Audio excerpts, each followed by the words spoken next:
ചരിത്രസ്മാരകമായി സർക്കാർ പ്രഖ്യാപിച്ച അരിയന്നൂർ ശ്രീ ഹരികന്യകാ ക്ഷേത്ര സമുച്ചയത്തിന്റെ കൃത്യമായ ശാസ്ത്രീയ രേഖപ്പെടുത്തലുകൾ പൂർത്തിയാക്കാതെ പുനരുദ്ധാരണ പ്രവൃത്തികളോ അറ്റകുറ്റപ്പണിയോ നടത്തരുതെന്ന് ഹൈക്കോടതി നിർദ്ദേശം നൽകി.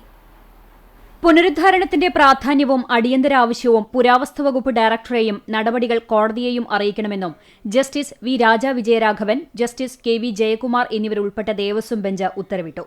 ജീർണാവസ്ഥയിൽ ശ്രീകോവിലും ഗോപുരങ്ങളുമടക്കം പുനരുദ്ധരിക്കുന്നതിന് അനുമതി തേടി ക്ഷേത്രോപദേശക സമിതി സെക്രട്ടറിയായിരുന്ന രാജം നമ്പീശൻ നൽകിയ ഹർജിയിലാണ് കോടതിയുടെ ഇടക്കാല ഉത്തരവ്.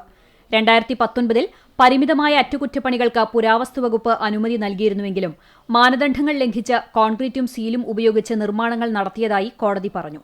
കേരളത്തിലെ 108 ദുർഗാക്ഷേത്രങ്ങളിലൊന്നായ ശ്രീ ഹരികന്യകാ ക്ഷേത്ര ശ്രീകോവിൽ പെരുന്തച്ചൻ പണിതതാണെന്നാണ് വിശ്വാസം. ഉള്ളൂരിന്റെ കേരള സാഹിത്യ ചരിത്രത്തിലും ചന്ദ്രോത്സവം മണിപ്രവാള കാവ്യത്തിലും ഹരികന്യകാ ക്ഷേത്രത്തെക്കുറിച്ച് പരാമർശമുണ്ട്. അതിനാൽ ക്ഷേത്രത്തിന്റെ പ്രൗഢി നിലനിർത്തിയുള്ള പുനരുദ്ധാരണം മാത്രമേ നടത്താവൂ എന്ന് കോടതി പറഞ്ഞു. ഹർജി മാർച്ച് 13 വീണ്ടും പരിഗണിക്കും.